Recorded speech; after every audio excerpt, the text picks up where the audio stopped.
Hi everyone, this is the video you have all been waiting for, how to take your weaving off your loom. The first thing you want to do is decide how you want to display it. You can use a stick or wooden dowel with a string or yarn to hang, or you can just cut it off the loom and tie all the ends and use it as a coaster, or you could use it as a blanket for your dolls or toys. It does not have to hang on the wall.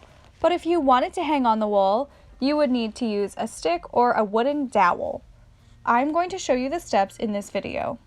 The first step is to take the tape off of one side at a time. And then you need to take a pair of scissors and cut the little edges where you have tied the string to the loom. I have these two little pieces that are kind of hanging loose. I can either use tape or I can tie them to the wooden dowel or stick that I'm going to use to hang it. Or you can just tie them to the next piece over if you're not going to use a stick or dowel.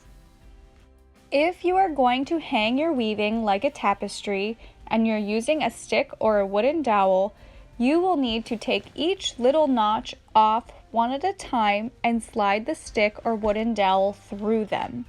They should all be going in the same direction so that your tapestry looks nice and neat. You will want to do this part very slowly, just to be careful that your strings don't start overlapping.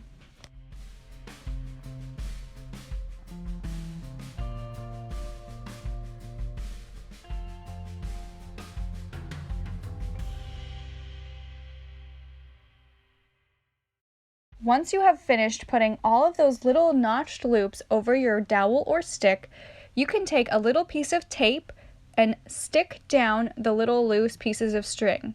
You should each only have two little loose pieces because we only tied down two pieces of the string, the first spot and then the very last spot.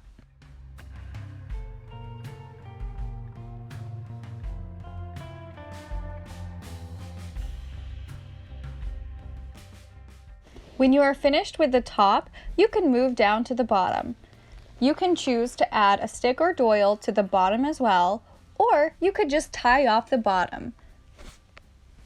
Whatever you decide to do, you will need to remove the tape and then start pulling the notches off one at a time. I am going to tie off the bottom so that you can see a variety of ways to finish this type of project. I'm holding up a dowel and a stick just so you can kind of see what it might look like if I add these. If you choose not to add a stick or a doil, you can tie off the ends. You will need to take a pair of scissors and cut each notch one at a time. Do not cut all of them at the same time because your weaving might fall off. I'm cutting one little notch and then I'm going to tie it multiple times. You should at least double tie it, and if you need help with this, you might need to ask a parent or guardian to help you. You should tie it at least twice, but I'm going to go ahead and tie all of mine at least 3 times, just so that my weaving does not fall off.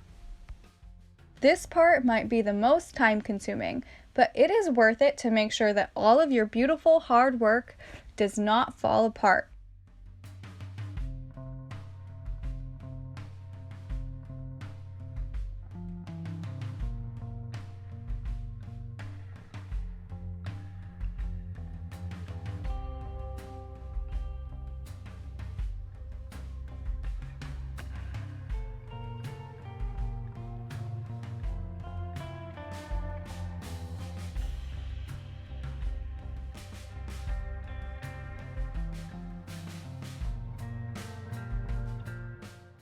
When you are finished, if you have used a stick or doil at the top, you can use a piece of yarn or string to add a hanger. This will allow you to hang your weaving on the wall like a beautiful tapestry. I'm using a very long string, that way I can cut it to the right length once I've tied it on. I'm going to triple or even quadruple tie it to one side.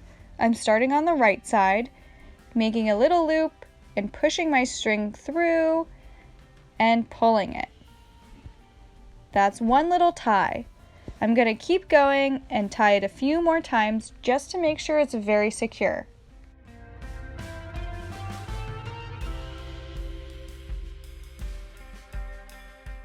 I'm now going to move to the other side. I'm going to pull the string so that it's about the length that I want, and then I'm going to triple or at least quadruple tie it so that it does not fall off. I will have some excess string hanging off, but I can use scissors to cut off any loose ends. Now I can use my string as a hanger, and I can hang this on the wall as a beautiful little tapestry. I know that you have all worked so hard on these beautiful weavings. I'm so impressed by what I've seen so far. Please, when you're finished, share a photo with me through Google Classroom so that I can create a slideshow or a video to share with everybody.